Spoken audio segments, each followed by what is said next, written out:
Hi everyone, it's Nono here, and we're gonna do the live stream number 9. First of all, I want to say hi. Feel free to introduce yourself on the channel, tell us who you are or where you're connecting from, as always, and also let me know if the audio sounds good. Last week we had a, a cold start because the audio wasn't working, so just let me know if the audio is working well, and we'll get started really soon.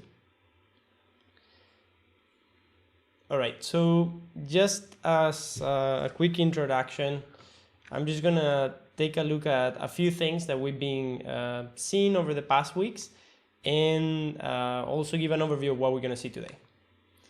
So, this is part of the machine learning series that we've been looking at. This is not livestream 7, I gotta change that. Let's actually just take that out from here. This happens every single week.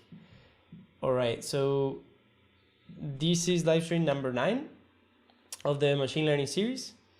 And yeah, again, I will say, can you hear me right? Sounds good, video good, audio is good. Okay, hi, Monique Melke. This is the first time I think I see you online, so welcome to the channel. And yeah, audio is good. I will remind you, as always, like this video so other people get to see it, and also to let me know that this is the type of content that you want me to create more of. And also to subscribe if you want to get notified when I go live next and when I post new videos. The schedule is the same, so I'm trying to do this from 1 to 2 hours every Thursday night here in Spain. Last week was a bit too long, it was 4 hours actually. You can see all the live streams on the live playlist on my channel. All right, the Discord community or server. There's some people there already. I will invite you to join. You can go to the nono.ma/discord. It's the Getting Simple community, and there we'll be talking about your projects, about machine learning, sketching, writing, and any creative projects, and podcasting as well. I uploaded these videos over the last week. These are videos from live stream number, I don't know if it's live stream 3 and 4 and live stream 7, but these are small clips summarizing parts that we've seen before. And also, I want to thank Mayur and Suje because they were online last week with other people, Pedro as well, and they asked questions. We did a live Q&A that, maybe we can answer some questions today as well. And today, one of the things that I wanted to look at is Teachable Machine. So I've used this before. There is a version that was created by Google in 2017. But this is a really updated version that is a lot better. This is awesome. I had never seen it before today, and the work that they've done for many reasons is really good. It's easy to use. You don't need to know how to code, but there are many things that you get for free, and this is useful. You can train a model here, create the dataset here as well if you want it with the webcam, or upload it from your computer. And then not only learn about the training process and tweak it, but also preview the model and export it. 2 different formats. And then that model is something that's a machine learning model usable in any platform. We're also going to see briefly what Netron is. Netron is an app that lets you visualize models that you've exported. You see the neural networks and the different layers. And last week we talked about TensorFlow.js briefly. We just introduced what it was and showed conversion, so a model conversion from TensorFlow core to actual TensorFlow. Today we'll see some of the examples or demos that they have, and we will also try to start building an interactive application with Electron, TypeScript, and React, something that is sort of like coding in JavaScript, but is TypeScript, is a superset of JavaScript. It's a strongly typed coding language, if you don't know what that is. It means that you need to specify the types of each variable, so you cannot just define or assign a value to a variable, but you need to tell the type to the compiler. So you need to tell it whether it's a string or if it's a number or so on, so on. All right, so are we ready to code? I am. I'm always looking forward to this slot of 1, 2, 3 hours to spend time playing with different things. So let me go here. I had, as always, some notes in Notion for live stream number 9. And I'm gonna just open this link here to convert a SavedModel to TensorFlow.js and also the demos. So we're just gonna go and see this one link here. So we saw this last week, so maybe we don't go through this completely, but what I want you to take out from here is that there are two different things, or three different things. There is TensorFlow, there is TensorFlow.js, and then TensorFlow Lite. TensorFlow is the actual Python library. It has everything that you need to do machine learning, as more or less as the other two, but it's the actual library, and you can run models in what's called TensorFlow core. That's like just running TensorFlow, and that's how the normal way you will run machine learning models. Later you will so let's see. So later you will also have the possibility to use the same models that you code in TensorFlow core in TensorFlow.js to use it on a web tab or in web applications, and TensorFlow Lite. That is the kind of the light version of TensorFlow, which is optimized to work on embedded devices such as iPhones and Android phones, right? So we can also take a look, I believe, here at tensorflow.org/lite, and you can see deploy machine learning models on mobile and IoT devices, Internet of Things devices. It's a stripped down version of TensorFlow that you can use to make models more efficient and run faster on embedded devices. All right. The converter, as I've said before, we saw last week. So this is a Python tool, or like a command line tool. I think it's written in Python, but I might be wrong there. So this TensorFlow.js converter gets installed on your machine when you install the pip package, so the Python package TensorFlow.js. And then you can run commands like this one to convert models from different formats like Keras format or TensorFlow format into TensorFlow Lite, or well, in this case TensorFlow.js, but there is also a TensorFlow Lite converter. All right. So what did I say before? So we were here, so this is TensorFlow.js, and we're gonna see this demo today. So when you have a machine learning model, that machine learning model might have different formats, but for the purpose of today, we're just gonna train a model and see what we can export it to. You see, this is like a web interface. Let's actually just open it. So I have a link here. So, well, first, hold on. So before I keep going, let's open the demos page of, all right, what's going on there? Let me fix something here.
All right, that should be good.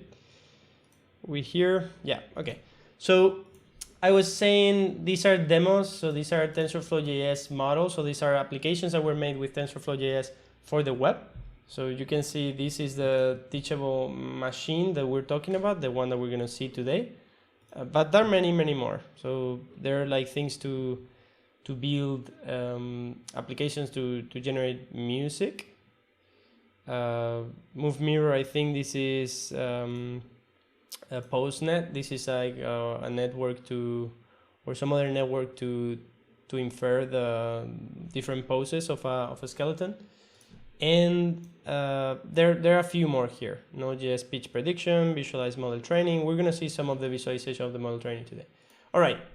So let's see if we can see this video. Maybe it's a good thing to do as an introduction.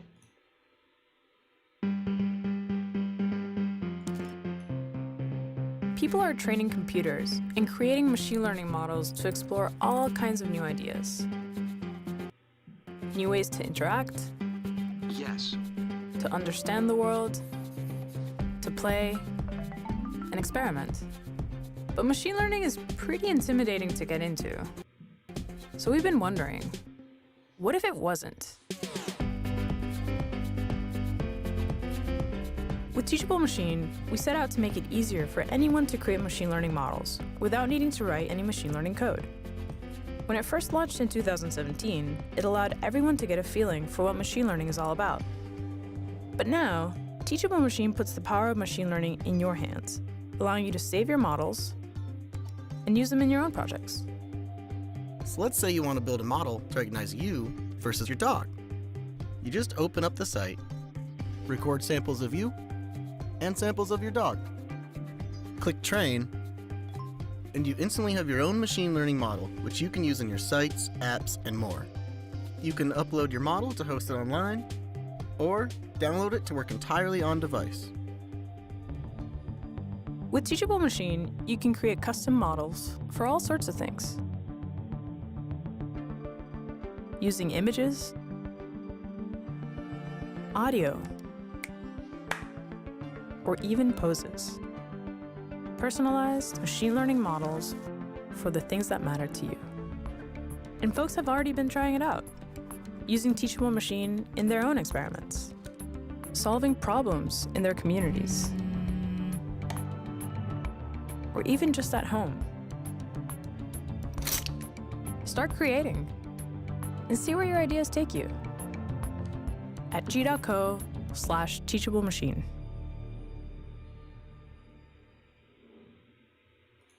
All right. So I am going to plug here my headphones because I didn't hear anything.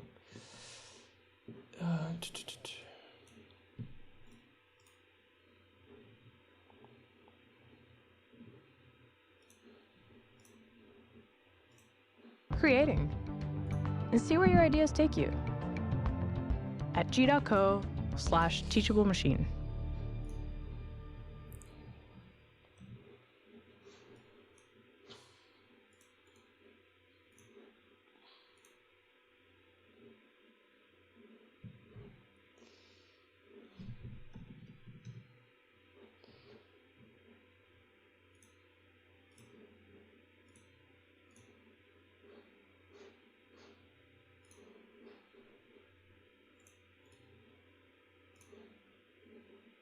Any machine learning code.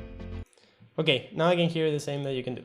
So I hope this was useful. This is like, as you can see here, TensorFlow, so Teachable Machine 2.0. It's really a good way to make machine learning easier for everyone. So I like a lot the pattern that they have. They let you gather data, train it, and export it on the same platform. So they let you do this, and this is what we're gonna do right now with one of the training sets that we prepared a while ago. So a few, I don't know if months, maybe a month and a half ago or something, we prepared a training set for Lobe AI, and we trained it. And in this case, they have made a way to use it for images, for sounds, and for poses. And we're gonna use the images one as of now, right now.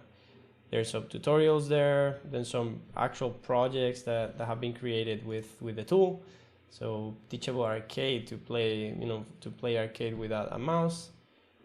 Teachable Sorter to give you hints of how things are being counted. All right, and things that we've mentioned here. So we talk about Glitch, we talk about TensorFlow.js, about ML5, P5. I don't really know about Coral or Framer, which would be good things to take a look. Export different formats like Coral, Arduino, and more. So let's see what Coral and Framer are. I don't really know Build beneficial and privacy preserving AI, Coral. Coral accelerator mobile.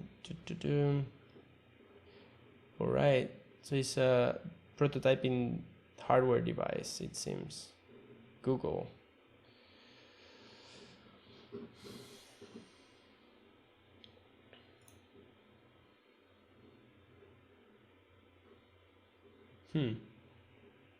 Right.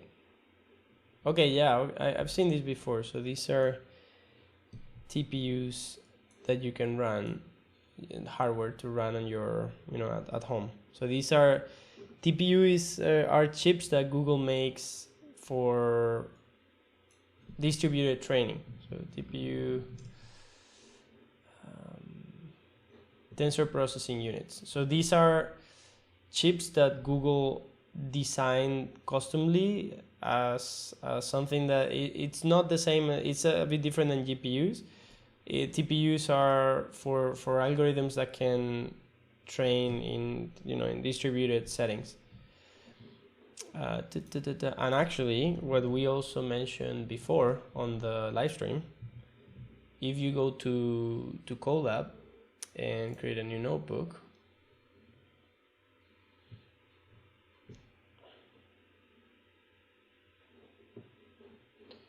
we can go to runtime,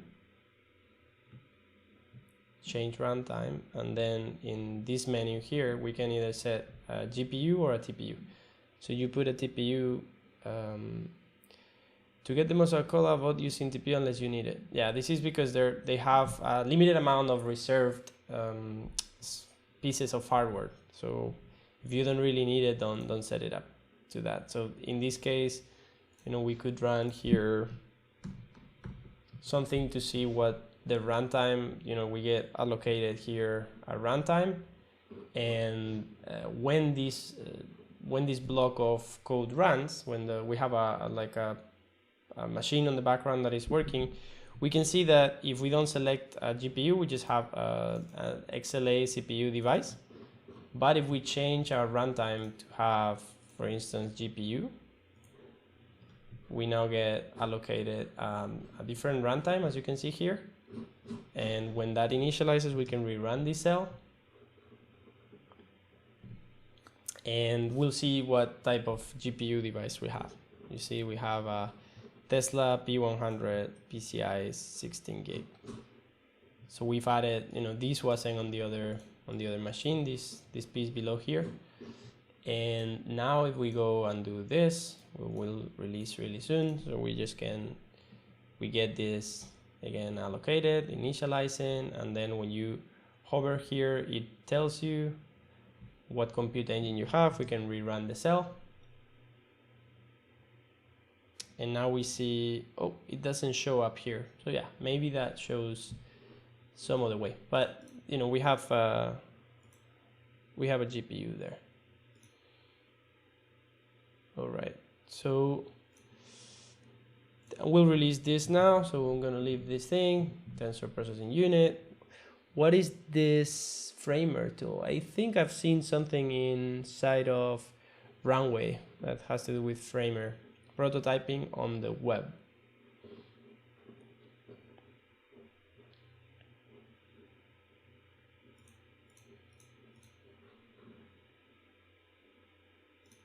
Examples. So discover what's possible in Framer. Click on any example to duplicate and make it your own to-do list. To interact. Yeah, we're gonna do that right now. But it seems is to build prototype UIs. All right, so we'll go here. So you wanna go with me, maybe you can do it. It's teachablemachine.withgoogle.com. And now I'm gonna go and click on get started here. So we go to get started. Now we can press a new project. We just click here, image project. And okay, so what we get here is a user interface that looks like visual programming, which in reality it is visual programming, but I believe it's static. We can only just add new classes or delete them. So you have a class that you can edit the name, so my first class, for instance, and then we could add new samples either with the webcam or with the upload from your computer, right? We can click here, we can add from our computer or from Google Drive. Images will be cropped to square. So it's good to pre-format your images to square if you don't want them to lose contextual data.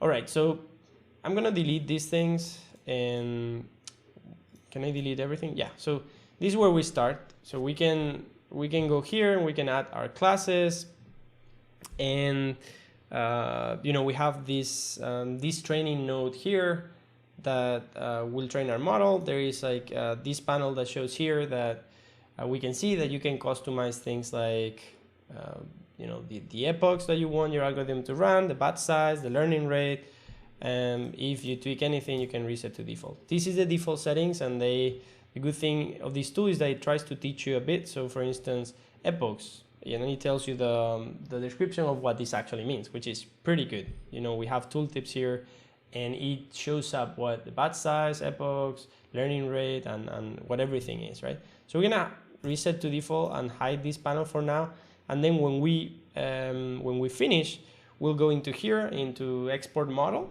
and we'll save our model to TensorFlow.js, to TensorFlow Lite, or to TensorFlow core format, and we'll try all of them. So my first class, and let me kind of rewind a bit. So we were here that we were gonna train a model, and we've gone through these things right now, and what I'm gonna do is open my live folder for today. Well, not for today. So we have here the live folder, and if we remember from live number, what was it? Number 4. So we actually looked at how to train a model using LobeAI, right? LobeAI is the Microsoft tool that we showed that allows you to train an image classifier the same way that we're gonna do here. Well, in a similar way, the things that run on the background might be different, and I don't think they're using TensorFlow.js to do the training, but they might be. What we did in that case was that we exported as well a TensorFlow Lite model. We could also export to different formats, and one of the data sets I tried to create was this one, where I was trying to take images of myself and trying to make a data set that detected when I was looking down or up. Didn't really work that well. That was this data set. So we have here face down, and we have here face to the front, right? So these are those images. But what worked a bit better was the sketches dataset. So version 1.1, what is this watch? Yeah, so version 1.1 had a folder with training data that were sketches in black and white, and color data that was also training data, sketches that had color on them. And then we had 4 images reserved for testing, so we're not training with them, and 4 images reserved for testing the color class was working well. These are web images, so these are other images that we also downloaded that day. And this was the watch images that I also tested with afterwards. So we've used this training set in a different video.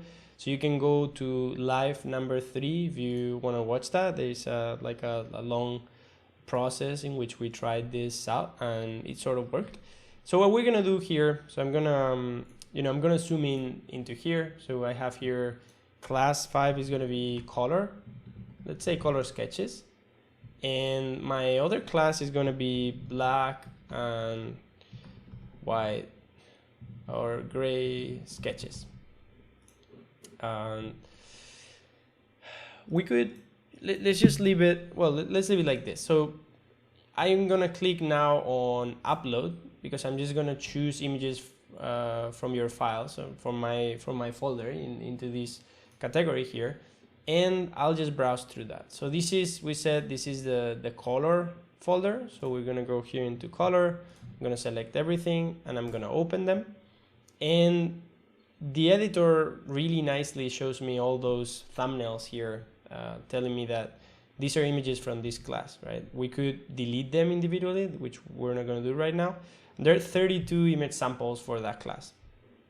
On the gray sketches, I'm gonna do the same, but now I'm gonna load the black and white folder. So I'm gonna load here, open, same thing. So now we have 30 images of grayscale black and white sketches. What do we do now? So now this is okay. So I could add a new class or do whatever, but we're not gonna do. So now we have these two different visual programming nodes, we can call them, that are going to represent in the sketches that are in either the color category or the gray sketches category. So here, now we're gonna click on train the model with the default parameter. So we're just gonna go click on train. And what TensorFlow or this application does is that it pre-processes your data, it prepares it for training, and then really quickly, as you can see, it trains a machine learning model on the background and then displays some stuff, right?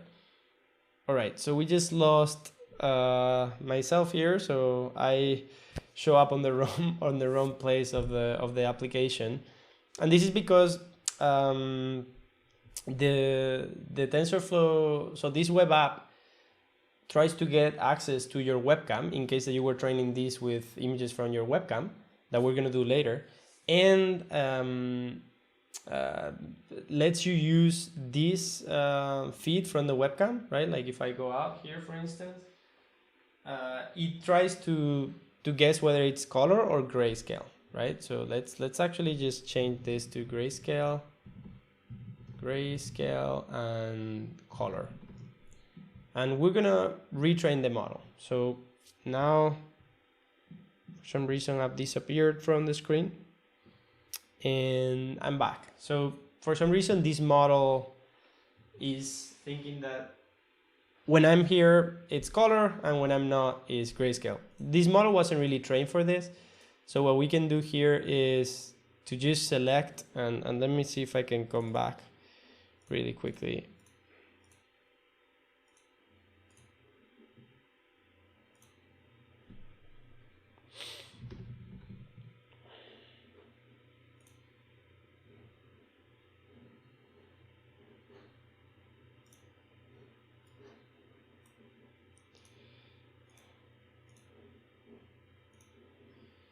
Haven't yet really figured out how to avoid the settings from the webcam to change when the browser or other applications get access to it.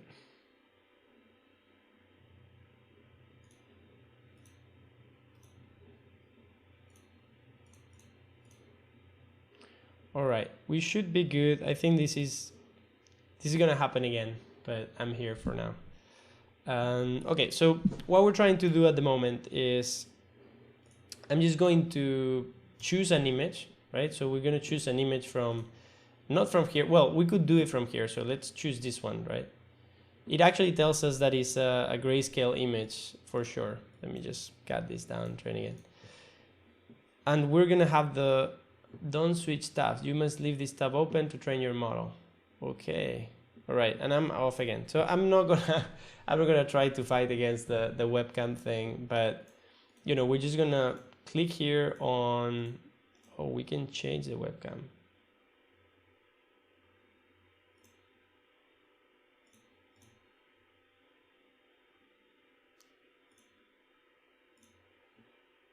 Okay, whatever. So let's go here. All right. So what you can see here right now is an image that, let me see,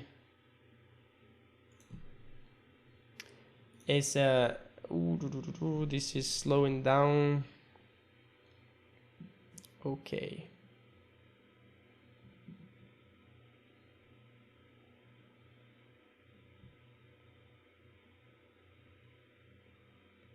Okay, So let me make sure that this doesn't go slow.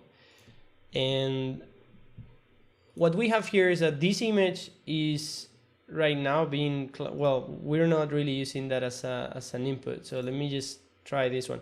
Okay, so I'm getting images from the data set. So I'm receiving, here we're getting that this image is gray and it's not color, right? Which is good, but this is cheating a bit because this image is included on the training set. So on the images that we've used, if we scroll here and I zoom in here, so this image actually is the image that that I was using before, and this one is the image that I'm using now. What's better is if we try to go here and get one of the test images, one of the images that wasn't in or that weren't in the original dataset. And as you can see, the output of the model is right. So it's telling us that this is a black and white image. Let's try with a color image. Let's see with, for instance, one of those test images that we had here, this one. Nice. This actually performs, I think, even better than the one that we were using in Low AI the other day. Not sure why. Let's try with this one. Let's see if we can choose more. Okay, so this is restricted to one. So this is color. This is also color. This is also color. You can see it's starting to get a bit of gray, 3% of gray. And let's go to the web images that we had. What is this?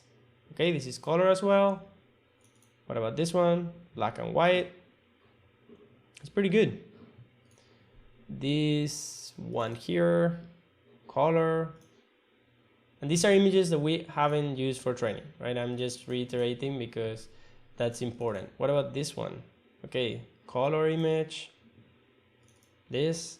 All right, here we have an outlier. What happens with this one is that it's being recognized as color because the background has the texture of the paper and it's actually colored as some sort of beige or light broken white, right? That's why it's classified as color. The input image is not pre-processed as the input images on the data set, right? All of these ones that are black and white have actual black and white color, and the background has been removed. And we go to this one, it's also color. And what about this one? Same thing. Well, this one is actually less confident that it's a black and white image. All right, so here, so we have, again, gonna test one more with color from this data set. This one.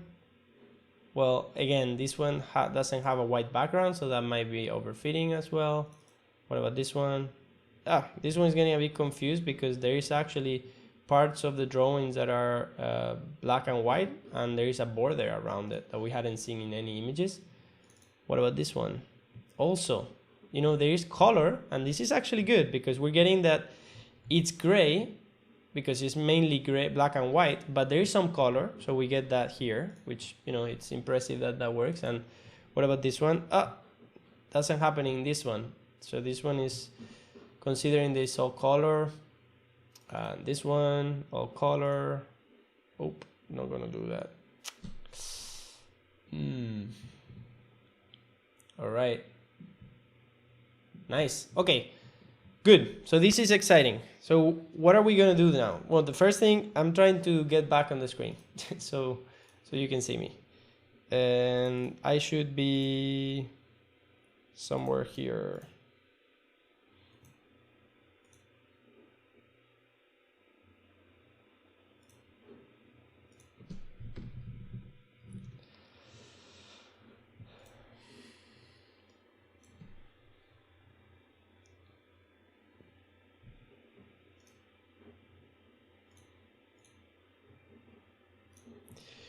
All right, I'm here. So if I go there, I'm here, I'm here.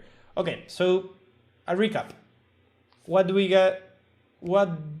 we get to, right? So we have this teachable machine algorithm. So we've trained the model. It's been pretty easy. We haven't written a line of code. I know last week this was pretty technical. It was hands-on AWS, Amazon Web Services programming. This week we haven't touched a line of code just yet. We've seen some code at the beginning, but there's no code yet. This is super easy. We haven't messed with the parameters, and these are parameters that by default are meant to be working that way and working well. And we haven't messed either with exporting the model. I'm going to explain once again. Why would you export the model? Many of you already know, but for those who don't know about it, I'm going to click on export model and close this thing, right? It opens a panel and we're going to see what it is, but we need to understand what we're doing. So we have block 1, that is our data set. So we're preparing our data set, and there is some previous work that I did that is editing all those sketches that are here to be consistent, right? So we have all the sketches are black and white or colored. All of them have the same padding. All of them have the same square format. All of them have the same size in pixels, and they're really consistent, right? So if we get an image from the web, what happened before is that these ones have different background, and just because of the background, even if this is a black and white sketch, it might overfit, and the model might think that it's actually a color sketch, right?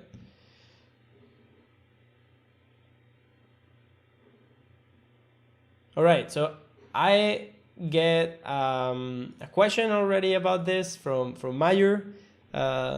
Thanks for being there, Mayur, and I'm glad that you're finding the content of today's session exciting. Let's see what this does. I tried it before, and we want to see what we can do here. You know, if we download the project as file, right? This is something I actually hadn't seen before, but Mayur just pointed out. This is saving a TM project or file, right? So this project TM file, I'm suspecting, is a Teachable Machine project that just saves your workspace. It saves whatever you have in here, but that's not really exporting the model. This file here, I'm gonna see if we could open it with Visual Studio Code. This is, you know, Visual Studio Code here can be displayed. This is a binary file. So this is not something that we can just open and see on a text editor. And you know, it might be good later if we open the file, if we test, or maybe now. So let me just see. If I go to a new tab and I click here on Open Project File, I can go to my downloads, and I can go to Project TM, and then it loads the project. So it actually either saved a reference to the files on my computer, or most likely it probably did serialize or save all those images in a format that it can save in a single file, and then we recover them here, and they will probably be exactly the same here. So you could save your project and then continue where you left off on a different day. So that, let's take a look at it once more. So we can go here on these three lines on the menu. We then go down to download project as file. We click, we get this project.tm file downloaded, and then when we open it back, everything that we've done gets restored, and we can continue working where we left off. Thanks, Mayur, for finding that out. We can also save to Drive or open the project from Drive. And here are the videos that will explain how to gather samples, train your model, export your model, and learn more about these things. Okay, where were we? So we were looking at how we can export the model and what that, you know, if we can understand what that means. So I'm gonna click on export model now. So again, this button here on the preview, export model, and now we get this tabbed panel that I'm gonna zoom into. Get some scary code there, and this is where we would export our code, right? So we have three tabs there on the top. We have TensorFlow.js, we have TensorFlow, and TensorFlow Lite. We get the info, which is nice. TensorFlow.js models work for browser-based project. TensorFlow models work in native TensorFlow, for example, Python. TensorFlow Lite models work on mobile or edge TPU, right? Different formats to deploy on different platforms. Each model type has a different type of model. I can see we can do some PRs here. So actually to the code, it would be a good contribution to fix some PR. So here, shareable, there's a typo there. So yeah, maybe we can do a PR. Yeah, so Mayur, this file is super small, probably because the model that we're using uses a really, really small image size to train, and that's why it trains so fast. And what the website is doing is using NumPy or TensorFlow to squeeze those images already into NumPy arrays or TensorFlow tensors and saving those to disk. A compressed version of those that can be rendered as you can see here on the tab, right? If you take a look at this, let me actually try to see, right? So if we save this image, right, this image here that I've saved is yeah, exactly what I was thinking. So 224 by 224. This is the standard size that this is. Let me just move here. So this 224 is the standard size that models like MobileNet or I think ResNet use to encode images. We're just gonna make sure that I'm not making this up and verify that, but I'm pretty sure. So MobileNet v3, for instance, right? So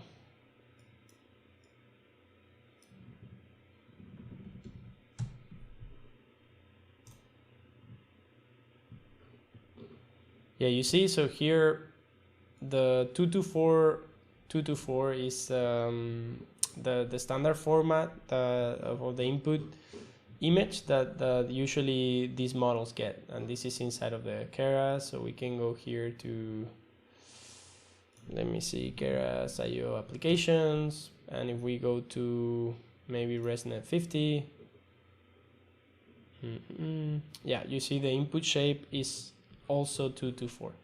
So what this means is that the Teachable Machine website doesn't really care about your real images, more about your training set. Your training set doesn't need images that are bigger than 224 by 224.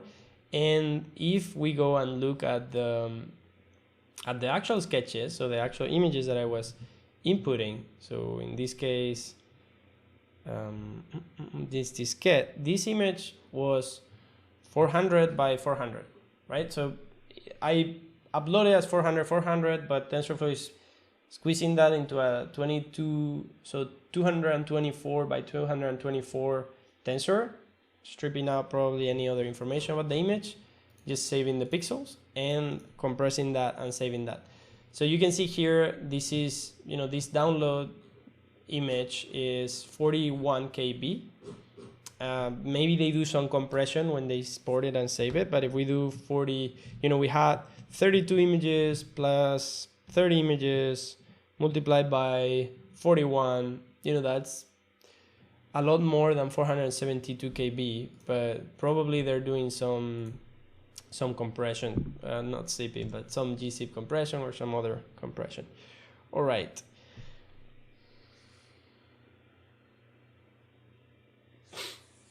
Exactly. So the model is pre-processing the images and just saving them in the format that we need. So if we create a new class here, so we just do this thing here. So let me just zoom in. We upload, get the image, and let me find the folder. So as I get these images, you see the loading sample. When it's loading the sample, that process really quickly. Probably TensorFlow.js is loading those images in TensorFlow and then compressing them or doing some similar process. But we could relabel images here, which is pretty cool. That's pretty nice UI. Hadn't seen this. So you can go through your dataset and relabel and move them to a different dataset or simply delete them here. So let's do that once again. So we can disable that class, remove all samples. This UI is pretty good, I have to say. So we're gonna delete the class, we're gonna create a new one, we're gonna upload, and take a look at this process. Loading sample, right? That part there is formatting my images into Square. They actually mentioned, so if I get an image that, let's say I copy this image here and I crop it, so let's say we crop the Casio word here,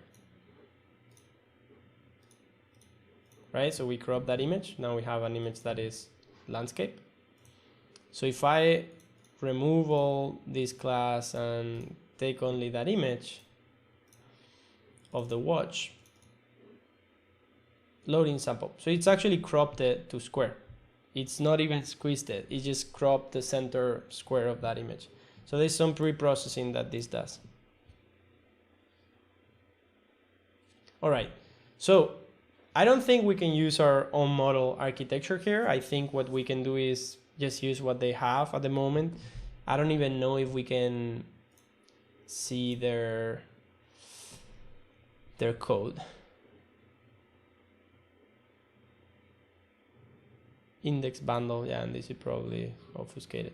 Yeah, so if we want to get to the code, we might, we just put this here on the list, and maybe take a look at source code. Maybe, well, let's just put here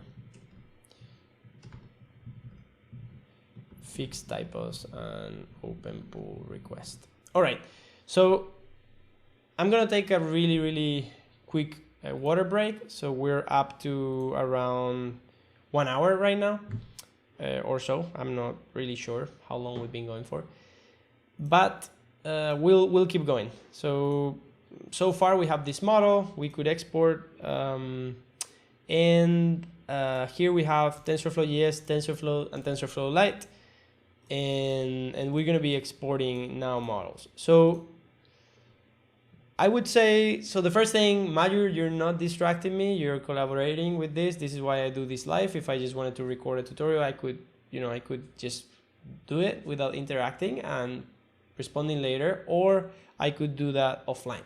So I will encourage anyone who's online right now, go and say hi on the chat if you haven't said that yet, and maybe tell us what you would like to see on the live stream today or in future sessions. All right, so now I'm going to quickly disappear, and I'm going to come back in a brief second. I'm just gonna drink some water, so we'll leave this here. See you in a second.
All right, we're back. Okay, how's it going? How's everyone doing? Okay, so I'm going to continue now where we were. We were trying to get this teachable machine model that we trained, right? It's a neural network, probably one of those famous models like MobileNet or ResNet or others. And one thing that I thought on the break is that we can actually go and look at the code. So this is release 2.3.1.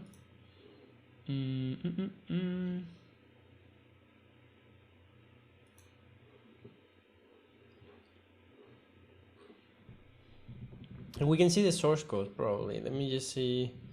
Teachable Machines, GitHub. Yeah, we probably want the V2, not version 1.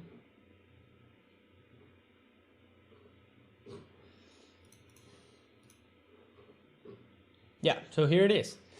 All right, hello wizard. This demo shows you how you can drop a machine learning training wizard on top of your website with just a few lines of code. This is really nice. This would be a really good thing to do. So go step by step and actually let me actually do something. Let me actually go and go to social media and say that we're live. But I don't know if, yeah, I did that here.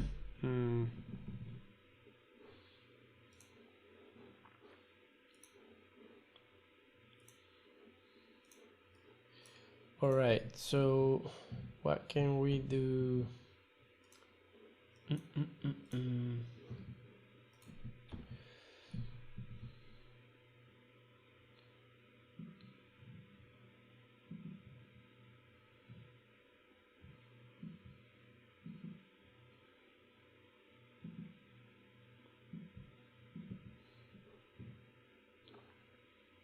So I'm gonna quickly show, this is a script that I've created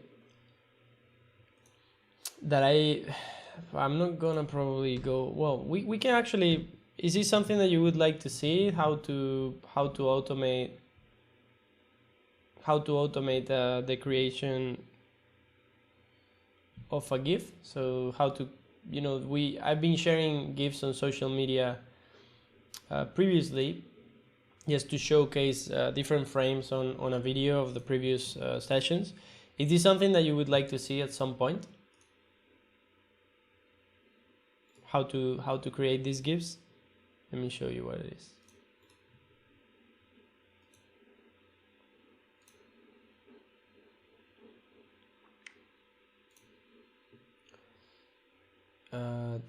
I'm talking about these type of GIFs, I think. Oh, no, not this one.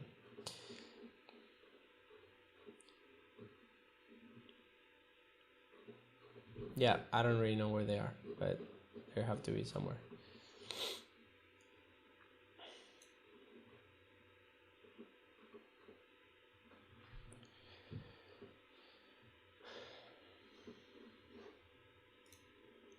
All right, let me just make a quick one. So we can simply copy here the this part, so the make summary makefile, and we can put this here. So make summary GIF, and I just have this.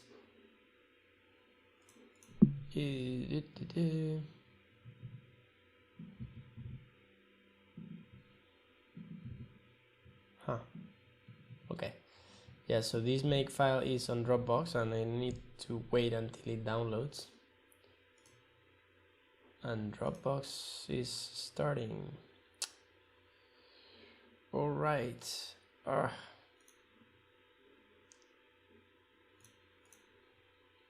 right. I guess we'll leave that. If this doesn't work. All right, it does work. Okay, it worked now. Cool, we're on track. So let's see. So we have here this this folder that just has a make file, and I'm just really briefly going to show what this is and what I use for. So I use ImageMagick. There are a few scripts here where I tell it the name of a video, and then it does run these commands to generate a GIF from a set of frames from that video, right? I can either generate the frames automatically, which in this case for these videos this long, it takes long and it doesn't choose it doesn't pick the frames that are illustrative of the video, so we'll select them manually. And so the first thing I'll do is just to do a frames folder, and we have a resize function here to reduce their size. So what I'll do is that I'll open this video that you will, I don't know if you'll hear it. The live stream? Yep, you can hear it. So we can go and just pick snapshots from here. So this is just VLC. I'm not doing anything new.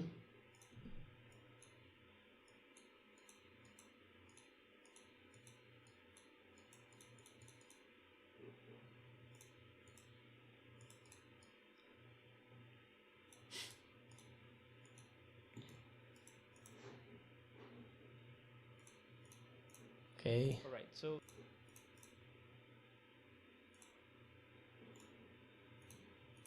yeah, I don't remember. Okay, we saw some SageMaker.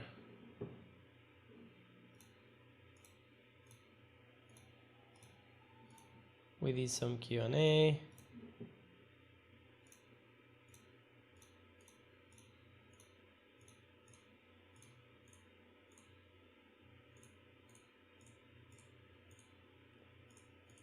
And we saw some TensorFlow.js. Let me see.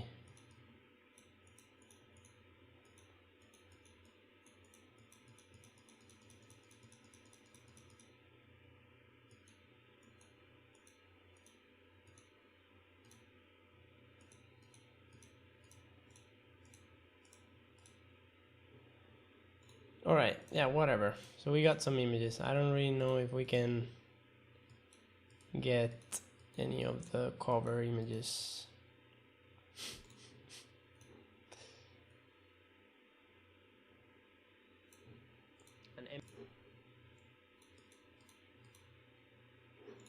All right, yeah, so we got a few images. Don't need to obsess about that. And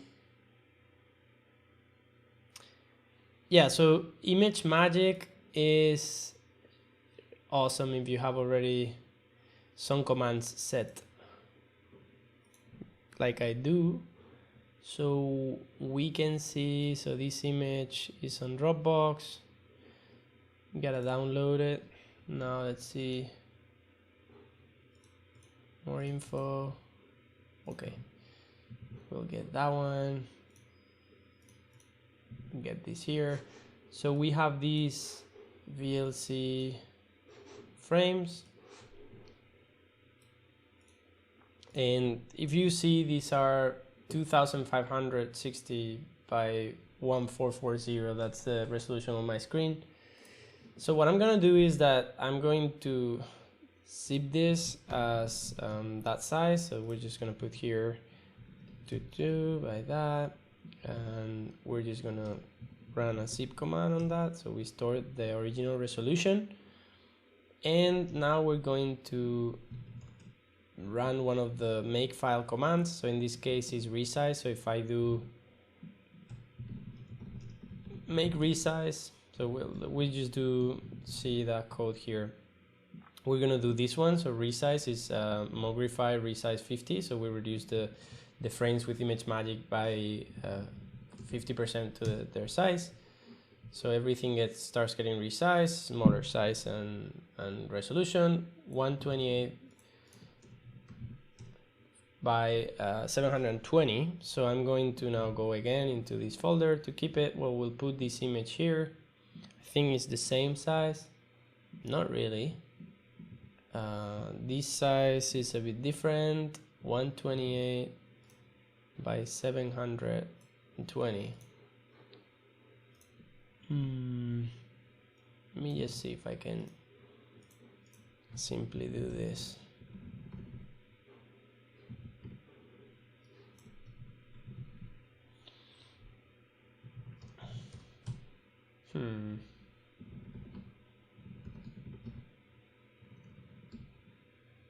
Not sure if I can do this like this.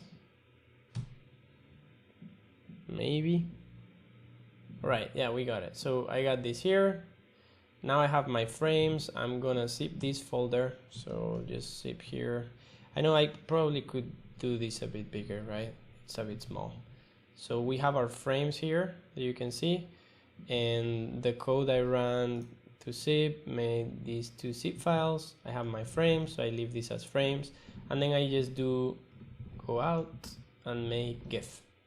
No, make all. So make all is going to extract a palette image. So these are the colors that are present in all of those GIFs that I've made, and it's going to generate a GIF. And this happened to me last week. So because of the nature of the script that I have, I left the path to the MP4 video here of last week. So live number, well, 2 weeks ago, live number 7. And that's actually not what I wanted to do, because I've overwritten the GIF that I had there, which was for the other week. Today at 9, as you can see, today at 9:16, what we can do is that I can go into Dropbox, version history, and I can rewind to a more recent, or like to the older version, right? How many things to cover, so I'm gonna speed up a bit. So 9:16, so November 26, that looks about right. So I'm gonna click on restore here, and we're gonna see how this, instead of having the new one, when it restores, it should have the old one. So yeah, now this is the old one. All right, so now that we have that, what I have to do is just get the video path. This is just so the algorithm knows where to, or the script knows where to put the video. So put it there, remove this. We're going to now make all again. Make all, and got it. All right, and we got our GIF. So this is the GIF. This is for last week. And let's see now. Oops. All right. Yeah, and let's do social media live. Let's just copy some message from here. All right.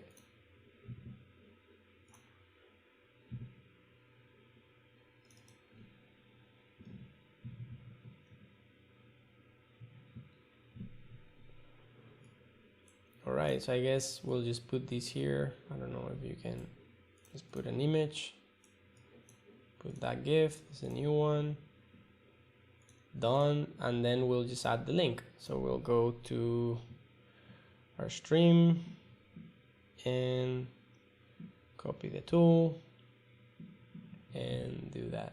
Let's put the link here. All right. Post. All right.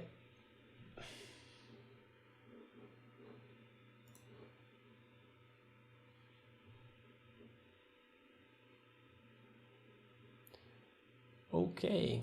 Yeah, so that's there, and just so you more or less get a hang of how this works. If we got this thing here, right? So we have this folder with images. Let's say we just, to not mess it up, we just go to the desktop and make a new folder that is called frames. So I can paste these ones. So I have the color folder. What I did is that you can go here. So you can go to color folder, see that you have all those images, right? And once we're here, because I have the convert tool that, I don't know, yeah, it's from ImageMagick 7. Probably can update that. It's a bit oh, it's pretty recent. All right, so we have this tool here. So we have the convert tool, so I can list and say, okay, I want a delay of 1/6 of a second, 6 frames per second. I want all the PNGs to be my frames.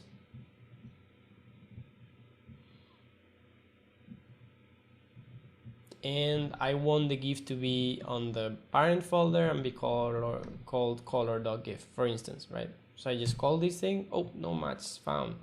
All these images are JPEGs. Okay, so we gotta change the globe pattern. Yeah, and now you can see on the bottom the GIF is being created and the GIF has been created. So this is what we've created. We can zoom in a bit. This is, it's low resolution GIF, but it's super simple, and you don't have to upload your information to the cloud. It's also a good way to visualize images or to share them. And as you know already, and we can say here 1 image per second, for instance, and then this just slows down. All right, cool. So that's a bit of ImageMagick. I like it. It's good. Should use it, and it can do a lot more stuff to automate your image processing. Let's say you want to bring, so getting back, right? So this is just a link that was here. Hello wizard. Let's just copy this maybe for next week's live stream or for some time in the future. So let's just put here Teachable Machine, and we have here the Hello Wizard, and we're gonna copy that glitch link. So this seems to be a project where they showcase how you can just add the code that you need to run a machine learning model or to have a training machine learning model script in your own website. So we see this here. You could put this on your site.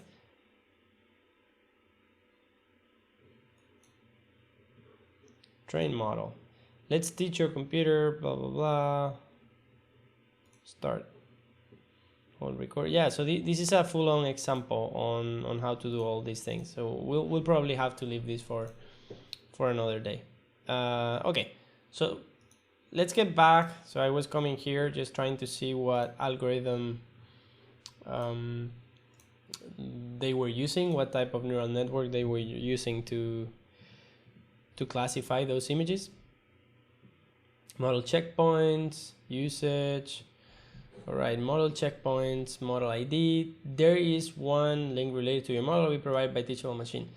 So this is, we can save the model to the cloud and get a model ID. So we could simply go here into our model, export, and say, okay, I want TensorFlow.js upload shareable link, upload my model. Teachable Machine hosts it at this link for free. Who can use my model? Who can use my model? Teachable Machine will generate your model. You can share the link with anyone you like the model. Anyone who has the link can use your model. If you make a website that calls URL and someone looks at your code and finds the URL, they could copy it and use it in their project, just like any image or video you host online. Yep. Okay, so it's fairly clear. I don't really know if we could delete that later if we wanted, but let's just say upload my model. So it uploads and it will give us an endpoint, so anyone can use this model now. So we go here. This is a Teachable Machine model, and my webcam disappeared once again. This model has model JSON, the weights, the metadata. So this is the model. This is the metadata, so it tells us the model version, the timestamp, the labels, and if you want to take a look here, we have the labels, we have the model name. This is the model, what defines the actual model. We can see the model topology, and the weights are saved separately. So we have the model weights being here, and this is a binary file that just contains the weights that the model needs to load to be able to work properly. And what we're gonna do now, so this is classifying here, so it's like an app that classifies again. That's exactly the same that we did before. So we put here a color image, it will tell us it's color, and if we put a black and white, it will tell us it's black and white. And okay, so this is our endpoint, so let's save it. So let's put it here. So trained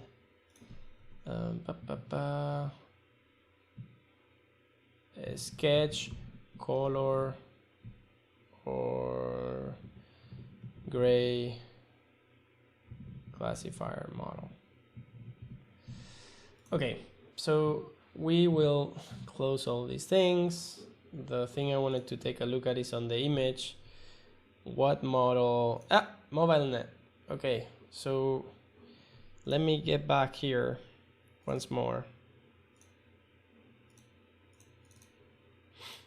And we'll take a look at this.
Right, yeah, I don't really know what's going on with the camera, but there is like these settings that get all messed up.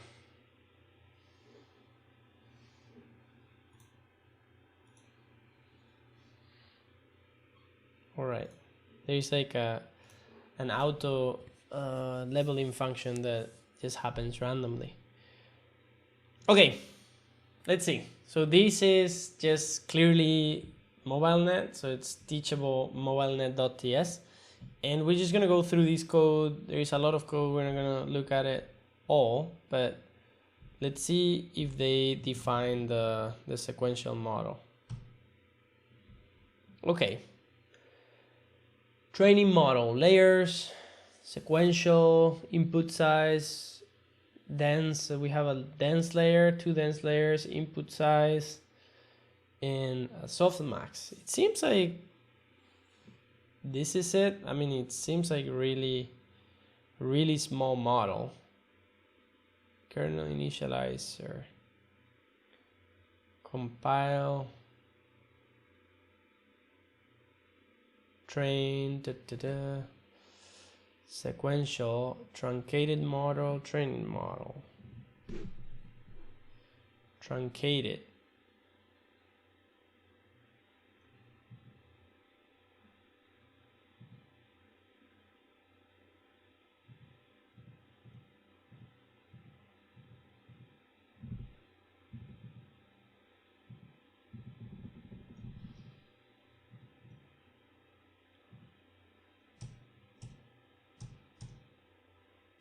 It seems pretty small, but yeah, load truncated MobileNet.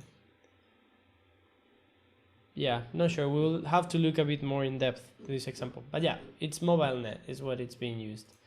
All right. Let's save a pointer to this data set and copy the link, put it on the notes. We'll put it here. So teach GitHub repo there, and we now have to stop this.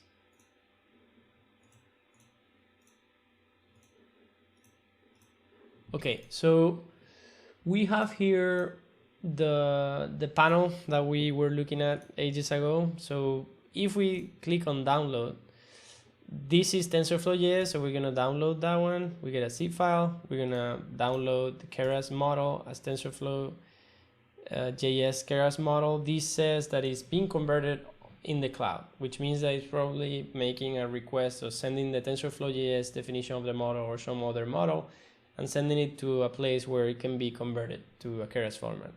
We're gonna do convert your model to a TensorFlow model. Note the conversion happens in the cloud, but your training data is not being uploaded. Only your trained model. Download, again, same thing. So it uploads probably the weights and it's converting on the cloud to a SavedModel format. And when this finishes, the file will download as well. And we'll also save the TensorFlow Lite model. What you can see while this is being generated is that TensorFlow is, this Teachable Machine example is not only exporting the model, but it's letting us load, it's giving us or providing code to learn how to load that model in Python and how to create the array, right shape, right? So we have everything that we need to load an image and pass the image through the model to predict. So here you see load the model and create the data array, feed the data, length, images.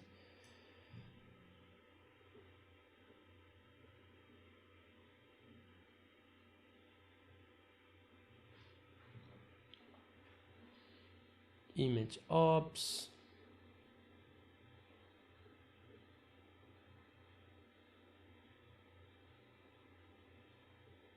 Yeah, this is probably the function that crops the image and formats the image for you to be able to use it.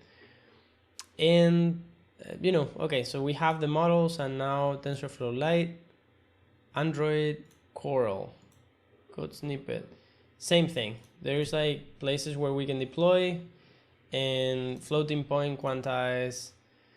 Note the conversion happens in the cloud, floating point, convert your model. So these are different precision of the model, and they would also be slower or faster and more precise and less precise, be bigger in size or less. So quantize was the selected option. We're gonna download that as well. Okay, let's explore what we already got. So we've got these three models so far. This is the first one is the TensorFlow.js model. So as we saw before, we have the model definition as JSON. And if we open this and right click on Visual Studio Code and select on format, we see this is the actual definition of the model, right? So the models, the MobileNet model actually has a lot more layers than what we saw before. That's why I was a bit confused. It's probably just training a smaller amount of layers, but keeping the feature extraction layers from other from pre-trained weights. Yeah, so this is the entire model, and it's a bit hard to see it this way. The metadata of the model is in here. Can format it and see we're just getting the label names. That would be useful if we wanna, when we predict, we can plot them and say which label we're getting. And here's our TFLite model. All right, so we have the Keras model, which is an H5 file and a file with the labels. We have the SavedModel, which is the PV graph and the weights. So SavedModel, PV graph, the weights and no assets. Then we have the TensorFlow Lite model that is a .TFLite file that also has the labels with it. Different sizes, so you can see for these models that we downloaded. So let me just save this. Sketch, color, on gray, classifier. So we're gonna save this.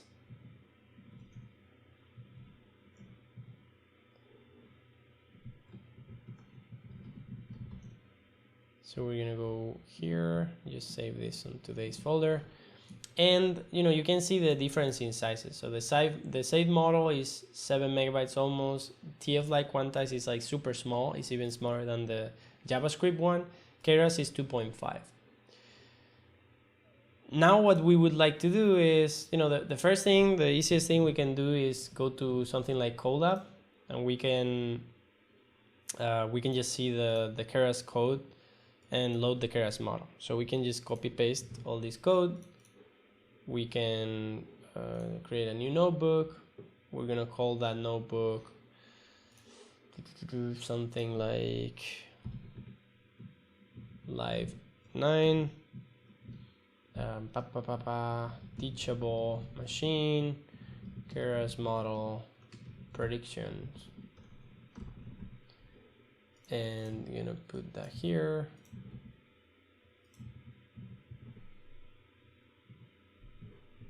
All right.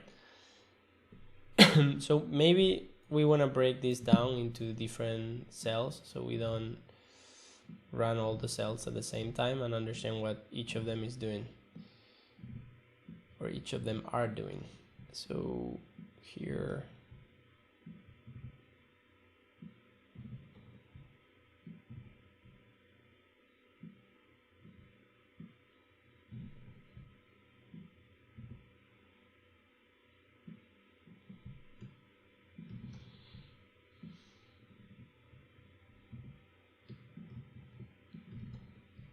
all right, almost there. Probably faster to just copy the code. All right, so let's see. So we have this code here. Let's hide this panel. And the model, the Keras model doesn't exist. So we need to, let's do that while we're here. So we just drag and drop into here. So we can drag and drop here. Reminder, as always, that your files will get deleted when the runtime is recycled. And what this is doing now, just uploading that there, we're gonna load it. So first thing, let's load our dependencies. Disable scientific notation for clarity. Okay.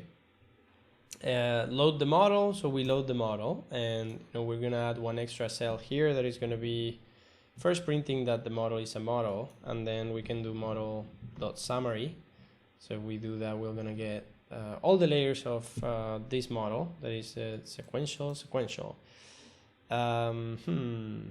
This probably means that the MobileNet, that this is the MobileNet model. I don't quite understand how this is done. This is probably like the two models merged together, and that's why we don't see the things inside it. Let's run and we'll try to run something now. All right, so we allocate the data array, open test photo, which we don't have. So we have to go and load an image also here. So we could,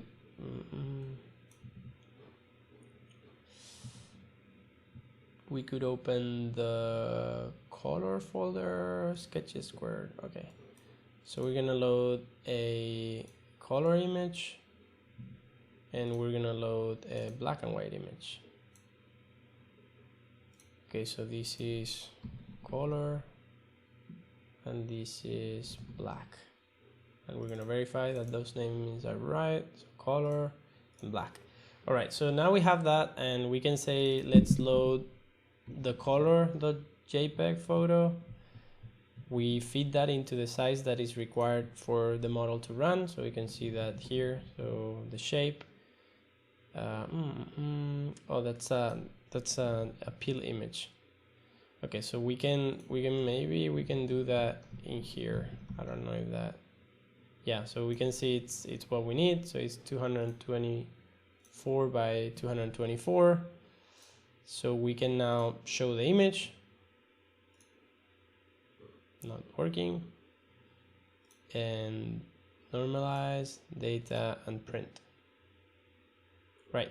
So it's giving us predictions for both labels, right? So the right way to do this is that we have the labels.txt, and we would load those from the file probably to automate this process. But we could say here, our labels, our model labels are these two.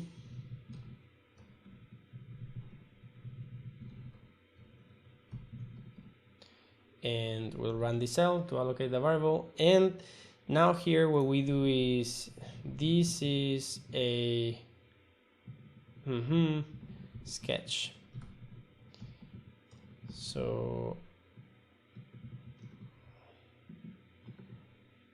looks like a to me.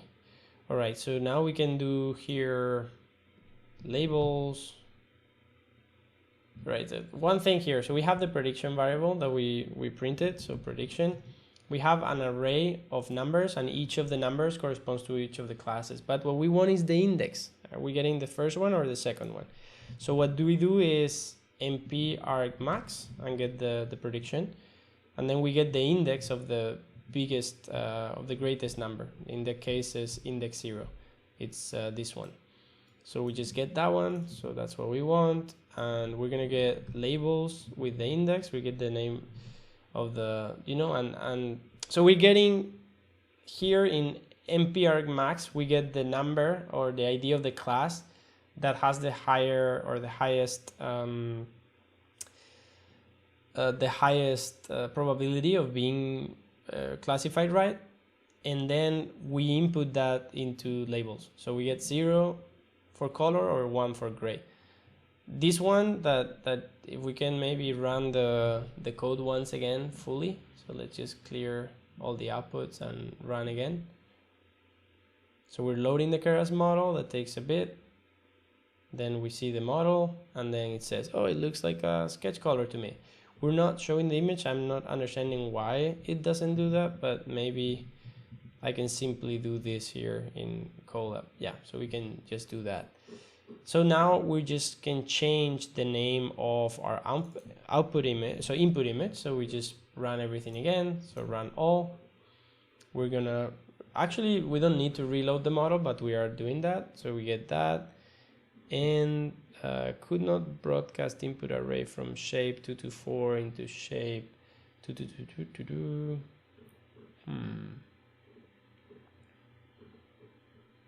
Okay, so maybe we need to do this to make sure that even though that's a black and white image, we get it converted to RGB. All right, and now that works.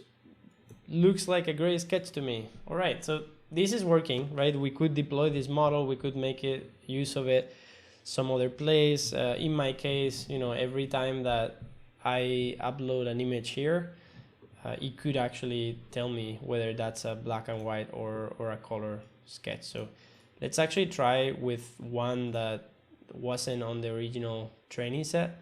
So we can do here with ImageMagick's API, we can take it down to 400 pixels. Let me see, fit crop, and height 400. Yeah, okay. So let me just input this one, test it. So this would be 3, and we'll drag and drop here. We'll just put this 3 image here, run all. Let's see how this works. Okay, looks like a gray sketch to me, right?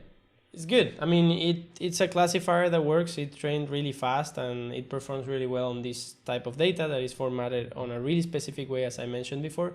So what we've done is that we've exported the model to the Keras format, for instance, and we have used it in a different environment. So the Netron app, this is something that I promised that I was gonna take a look at today. I can download it for Mac, and you can see it, that's downloading. It's an Electron app to visualize neural network learning and machine learning models, and it looks like this. Is what I showed before. It supports a lot of different formats, including the H5 format and TensorFlow Lite. And I'm not sure, TensorFlow.js as well, and TensorFlow PB, Meta, PB Text, Checkpoint, Index, everything. It really, I'm sorry if I was in the middle of that, but yeah, you can see it here. So it supports all these TensorFlow formats and TensorFlow.js. All right, so this is almost downloaded now. We're gonna open it and we're just gonna visualize our model, so the H5 model, the TFLite. And because that, it's a good way to be able to drag and drop a model and try to understand it. It's good to learn a bit more about what we're doing. Where is this? Model is almost there, opening in 13 seconds. All right, so again, once more, as always, I will put the URL to this Colab notebook. It seems like I didn't save the name. Oh, all right. So live 9. What is this? Live 9. Teachable Machine. Keras predictions. Yeah, so I won't put anything about the, well, yeah, in this way, you have to write your customize to your model, right?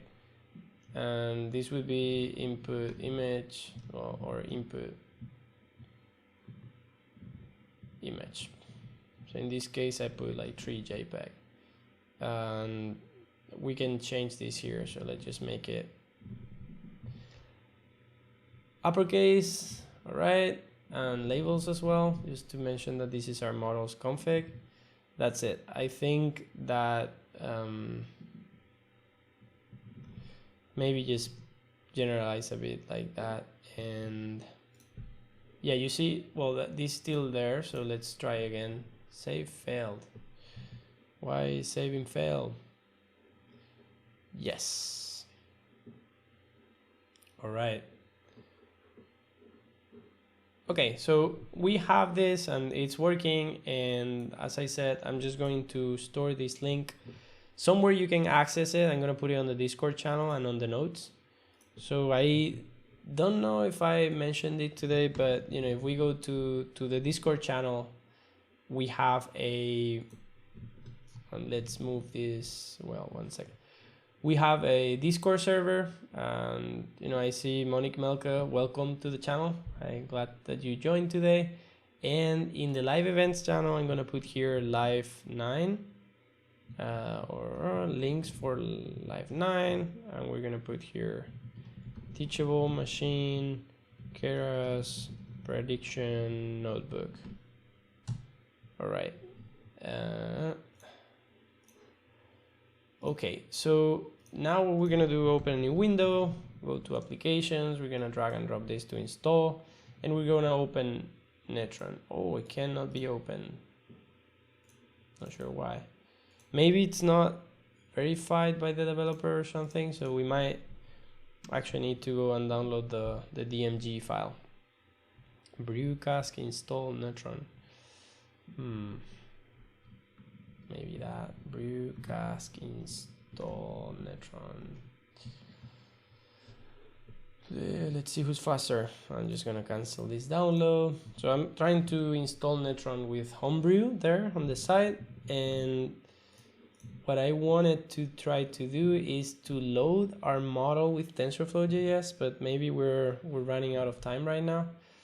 But you have, I don't know if the code may be different, but you have the code here. So this is the code this is all you will need to run your model on a website, and they just copy it. So this is with P5.js, which is pretty cool that they did it with P5.js and ML5.js, and this is with JavaScript. So let's just use the plain JavaScript version first. Netron is installing, so I'm just gonna go and prototype this quickly. So we're gonna open the code for my website, but it's local version.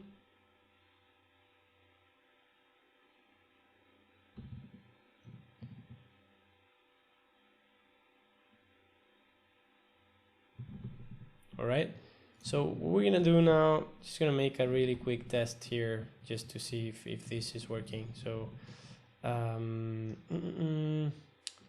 Teachable Machine, and we're going to well, actually just make a route for the page Teachable Machine. All right, so let's actually put this in the right place. I'm going to make here a new view. I don't intend you to know what's going on right now, but I'm just adding a new page to my website. So we're gonna move this route to into here. All right, so this should work now on my own machine. So tm. All right, start, and we have, let me copy this to the document. Where is the document? This is Colab Keras prediction notebook. All right, so we have the classifier model here, which I'm not gonna open because it would deactivate my webcam again. So we're gonna try to get the link from here. No. All right, so I'm going to replace that URL here. So this would be my model. Start. Oh, let's see the console. Your browser doesn't support WebRTC. Please try another one. What does that mean? Browser.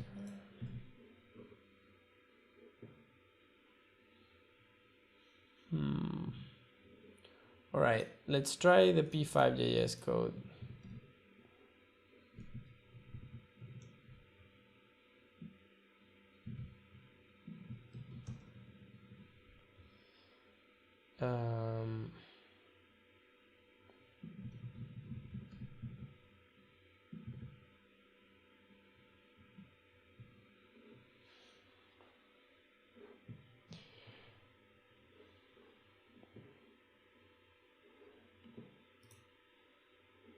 All right, so we've loaded the model, it seems, and I'm not sure what this is doing. Gray. Okay. What is this?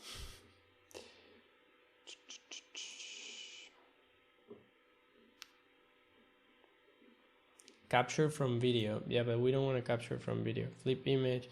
All right, yeah, so this would be a classifier working here right now. I'm not sure what webcam is being used, but this would run here. So I'm not gonna go into that now. We'll probably just wanna spend a bit more time doing that. So we're gonna go to Netron. Is Netron done? So I'm gonna actually revert my changes there. So remove this page and remove that new line. So that's not gonna make it to my website. And we have here Netron. So let's see if that actually works. I expect Homebrew to fix all my permissions issues, and now we can simply drag and drop a model here, which is pretty awesome. So we have to the left, we have Netron, and let me see. And to the right, we just have a folder with the models that we exported before. So I'm going to just drag, for instance, let's drag the Keras model first. So we just drag it here. Now you can see Netron got this icon in all my models. So it already recognizes TFLite, PV, Keras, not model.js, but some of them. All right, so we get the Keras one and drag and drop. Pretty easy, right? So you're just gonna drag and drop it here, and Netron loads, and then we get the full model here in the view. All right, so this is dynamically, I can browse through here, and I can come down, and we can see every single individual operation that this model is performing. So we can understand the model fairly well if we want to go into detail.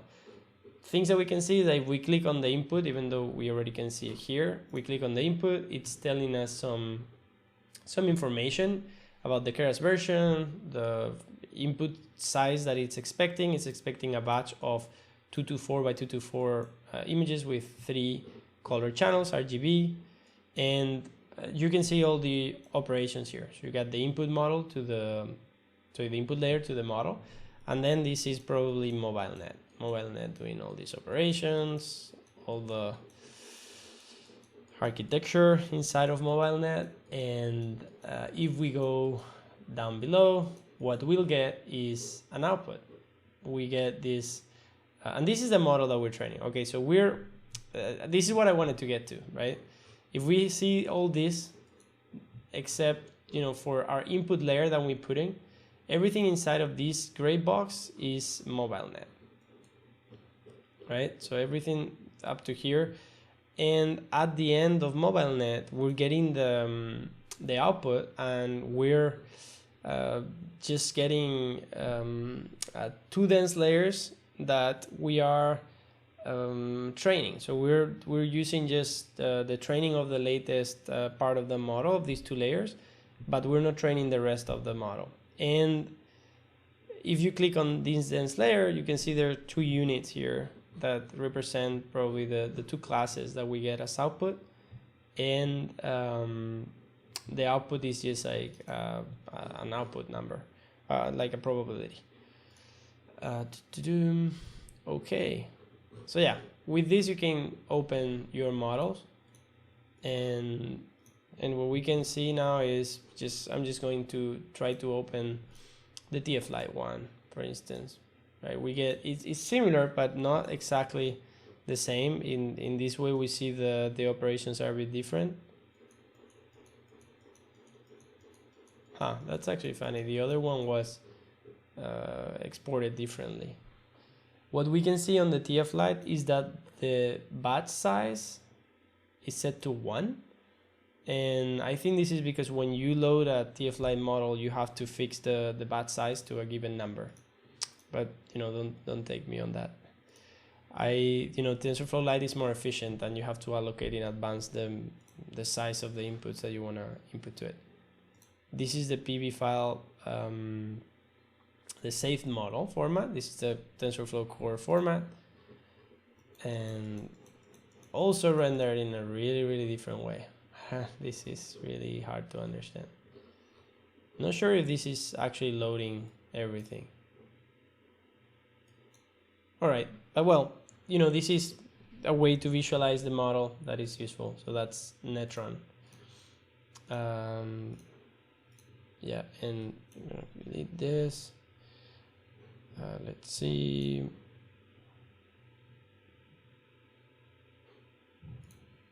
All right, so now we are gonna take a quick break, and we will wrap up really, really soon.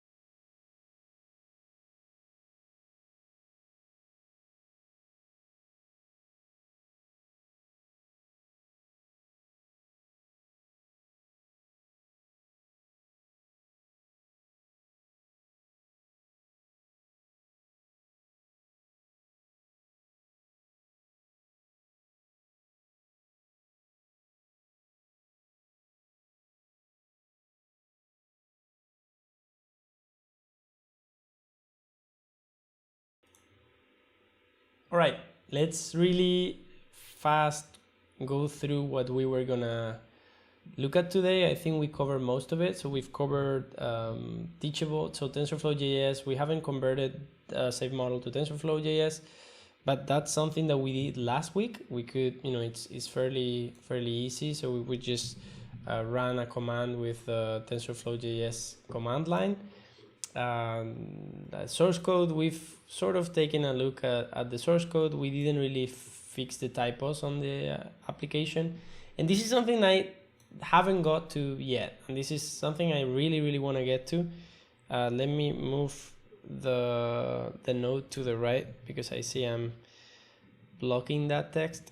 So I want to look at boilerplates that have React and TypeScript installed with Electron, and run one of our run converter SavedModel. Yeah, probably not SavedModel, but maybe it could be like TensorFlow.js in Google Chrome or Electron, right?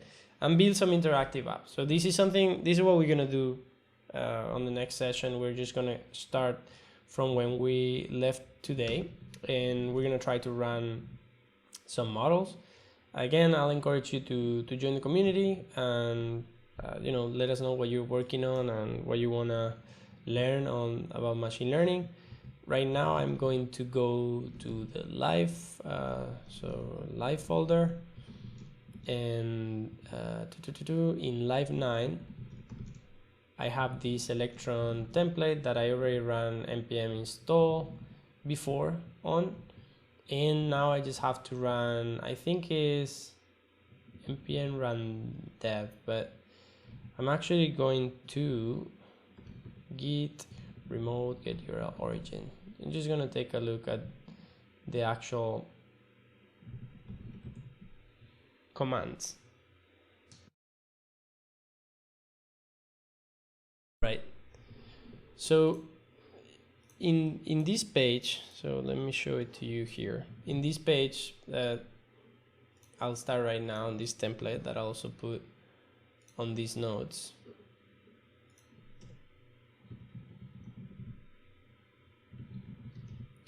I didn't do this one, I just was trying it. So I can run npm run electron dev on the console to start the application. I also had to install yarn, so in my case I think I just did brew install yarn. But if we do here npm run electron dev, what we're gonna do is that we're gonna run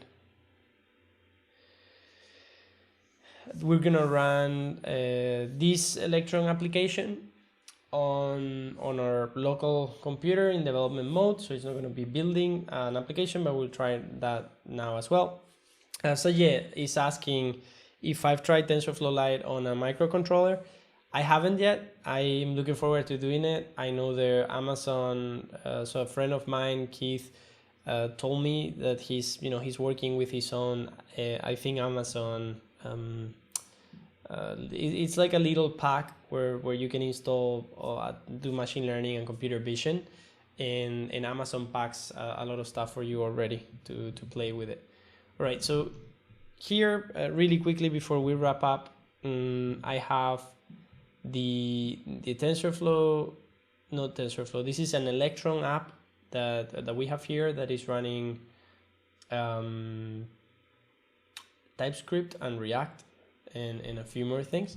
So let's go there and let's go. So I don't know if you guys are familiar with React and Electron and TypeScript, but we're going to be building things with them in the next sessions. We'll do a lot of stuff. So today I just added this little hey thing at the bottom that I just removed. This setup allows us to create a responsive web application that works on desktop and can be cross-platform. And we could really quickly modify what we're seeing and see live updates. So right now I can add this hey button inside of here. So I could put here maybe the move the style of the bottom. So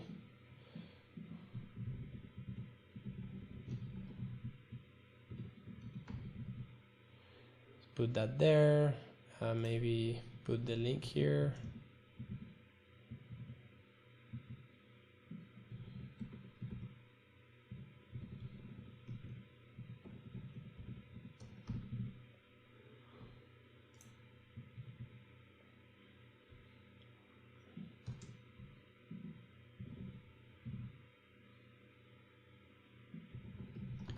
So here I'm adding CSS code in line to a web application. So we have all these parameters here that I'm just modifying. So this is web programming. It's front-end web programming if you are not familiar with this syntax. And this is just a quick intro because we're probably gonna need more time to take a look at this and learn about it. But all in all, you can see I can edit things here, and we can see the application changing in real time. So this was live 9, and we'll continue next week with this, and maybe trying to run some machine learning models or things in here. The other command quickly that we can maybe run while I start going, so Electron build. So if we run Electron build, instead of running on development and letting me see updates in real time, what Electron or this Electron builder does, because this is, Electron is the library and Electron builder is the framework that creates or packages your application as a web app that can run in any machine, right? And you have to deploy with a target. In this case, we're probably doing it for platform in Mac. So Darwin is the Mac platform, and the architecture is 64 bits. And you're not seeing that again because I'm on the left. So here, so all right, and yeah, so we're gonna see that in a second. Before we go, I'll do the usual for people who are not here usually. So let me see, we'll present in here. And Sayed, have you played with TensorFlow Lite on microcontrollers? Is that something that you're looking for to play with, or that you have played with already? All right, so we're almost getting to the end. I just want to remind you that this video was part of the machine learning series, and I want to thank you for watching today. Make sure to like the video if this is the type of content that you would like to see in the future, and to subscribe if you want to get notified when I go live again or publish new videos. You can join us on the community at nono.ma/discord, and join the Discord server and chat with us there. And yeah, thanks so much for watching, and we'll see you next week, and we'll be uploading new videos every week. So this is the end here. I'm just trying to see if this builds, and before I go, I would like to say if there's anyone online and you want to ask anything before we go, feel free to drop it on the chat. Otherwise, feel free to go into Discord and drop it there, and we'll talk over the week.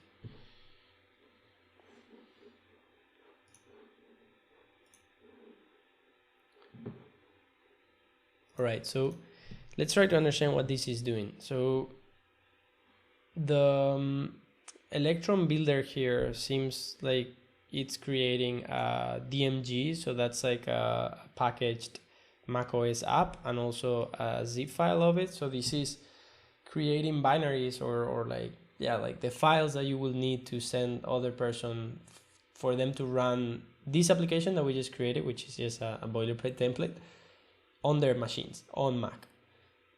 We could deploy to different platforms as well, and it's building some more things. Probably, I don't know, this is probably for verification or something.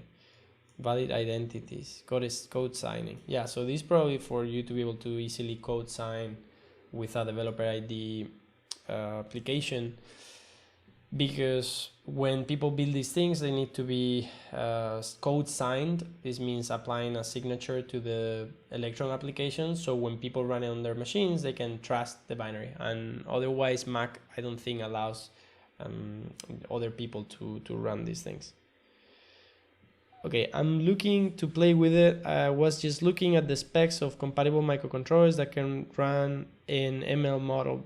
Haven't tried it before. If you want, drop me a message on the Discord server, and I'll ask my friend, and maybe I can get the specs and even some tips on what's better or what can work better in terms of microcontrollers. All right, so we run this command, so npm electron build, and it finishes. It's taking a while, so it's not, I've seen it faster before, but now we have here the distribution folder and the build folder, right? So the build folder is what builds the web application so it can run on a browser. The distribution is folder is what builds all these assets in a way that can run on a Mac computer, right? So if you open the DMG, this is like a compressed version and package version where you could just send this to someone and your app could be installed on the system. You can get it zipped, like I downloaded Netron before, so you got it here, and you got it for Mac as well here, which is the same thing. So let's just try with this process where, you know, we would drag this here. I don't know if we can change the name. Well, let's just drag it here. So we have my app, and we just go here and find it, my app. It's in right here, and I open it.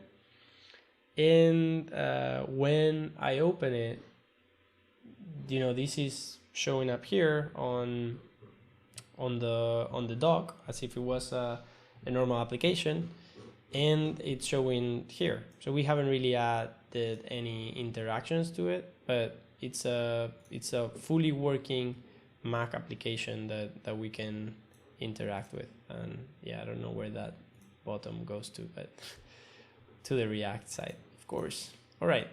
So yeah, we'll be doing more with that, and let's see if you have some ideas of what you want us to do. Just drop it on the channel, and yeah, that's it for today.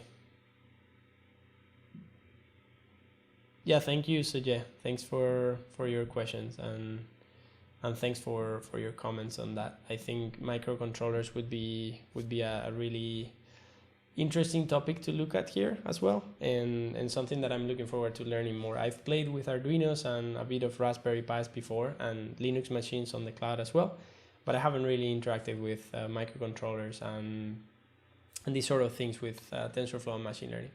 Well, again, it's Nono here. Thanks so much for watching, and we'll see you next time.